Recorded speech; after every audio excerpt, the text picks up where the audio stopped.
meeting to order, and I'll do the roll call. Seth Burdick, Here. Ray Perrone, Treasurer present.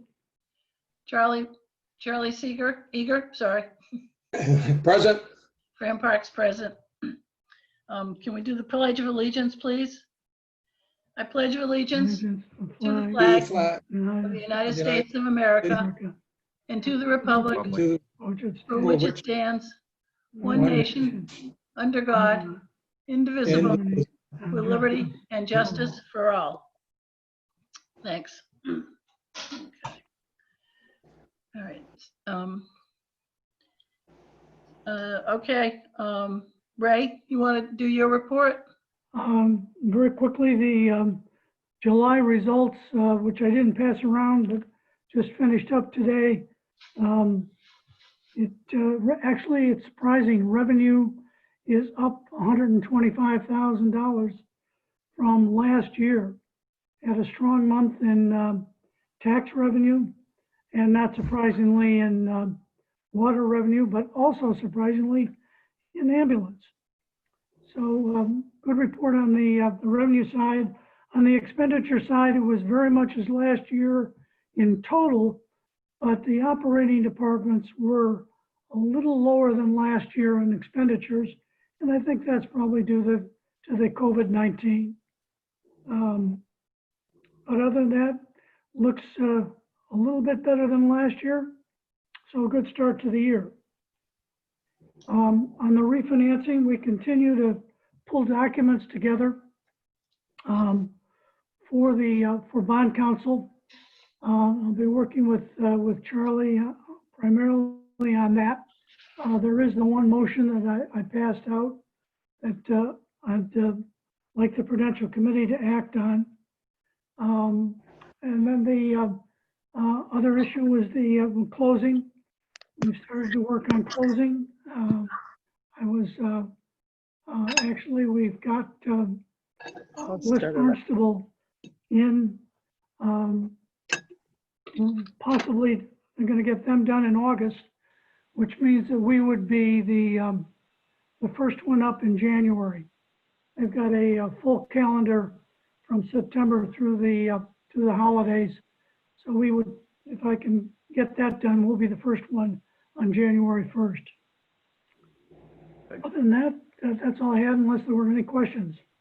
Yeah, I have a question. Are the ambulance reserves up because of all the work Lisa did to get the increased Medicaid, Medicare funds? Have we gotten those? I'm sorry, Fran, I didn't hear the beginning of that. Are the ambulance funds coming in increased because of all the work Lisa did getting the increase in the $30,000 from Medicare, Medicaid? That's right. That's probably the primary reason. That was supposed to come in last June, but because of a mailing kerfuffle at the state, it didn't arrive until July. That's $33,000. Okay, and that's both for Medicare and Medicaid? I believe, I don't know if it's I would guess so. I know it's Medicare. I'm not sure about Medicaid, but I would suspect it's both. Okay, all right, great. Okay, so we need to vote on borrowing for the new chief's vehicle. Is that basically what this is? Basically, just to establish the life, I'd recommend a 5-year life for the vehicle. Oh, okay. So do we need to read this into the record, I'm assuming? Either read it in or just make sure it gets in. Well, yeah, since they're going to be coming off of the audio, you have to read it into the record. Okay. Vote of the Prudential Committee. I think Charlie has to read this. It says, I, the clerk of the Prudential Committee, certify that in a meeting held on the 24th of August, 2020, of which meeting all members of the committee were duly notified and at which a quorum was present, the following vote was unanimously passed, all of which appears upon the official record of the committee in my custody. voted the maximum useful life of the vehicle to be financed through the proceeds of the $45,000 borrowing authorized by a vote of the district passed June 24th, 2020, Article 1, is here determined pursuant to General Law, Chapter 44, Section 7(1) to be 5 years.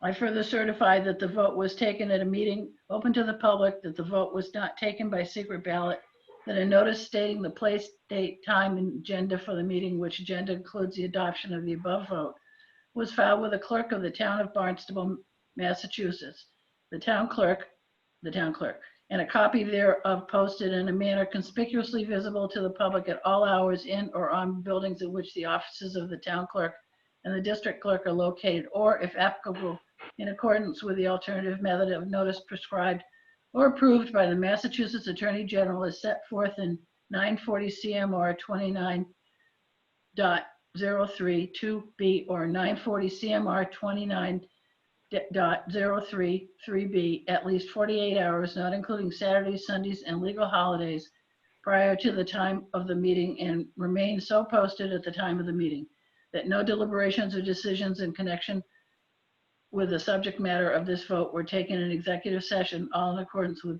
General Law, Chapter 30A, Section 18-25, as amended. I move that the Prudential Committee accept this statement on behalf of the clerk. Is there a second? Second. No. All those in favor? Aye. Parks? Thank you. Thank you.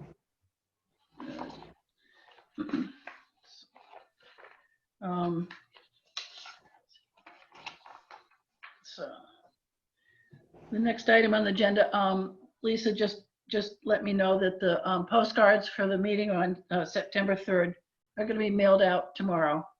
And I expect to pick up the signs sometime this week and get those out around the village. Since we don't have Silvio here, I'm going to hold off on approving the minutes because some were in May that he wasn't present. He was present and Seth wasn't on the committee. Is there any public comment? Yes, Cynthia Gardner, 94 School Street. Go ahead. After your last meeting, I requested of the treasurer for a breakdown of the money being requested at the special district meeting for Article 2. Today I received his response, but the breakdown is still very generic. He says in his breakdown that $6,300 was spent in legal. I would like to know how that was spent in legal, like what attorney was paid that $6,300. Administrative expenses, it doesn't say what the expenses were. There was $70 of miscellaneous. He doesn't tell me what that miscellaneous is. And then he breaks it down saying rounding up. I'm not sure you can do that. So I would like you to address this article a little bit more and let us know how it's actually, what money, how the money was spent. Thank you. Any response to public comment? I think rounding is allowed.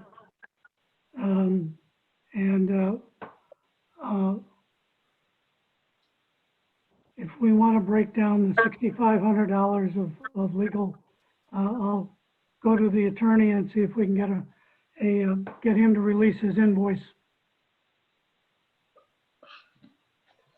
So this is just legal fees paid to, well, obviously we had to pay Mr. Boudreau for the annual meeting. There are other, there's been a great deal of overtime in the treasurer's office just because they're working under severely adverse, conditions. They're working at home, they're working with their own equipment. They don't have, easy access to the files. And I think they're doing a stupendous job. I have all the confidence in the world that these are accurate administrative charges and legal charges. Everything's going to be, some increased costs associated with all of the restrictions that are going on with the COVID situation.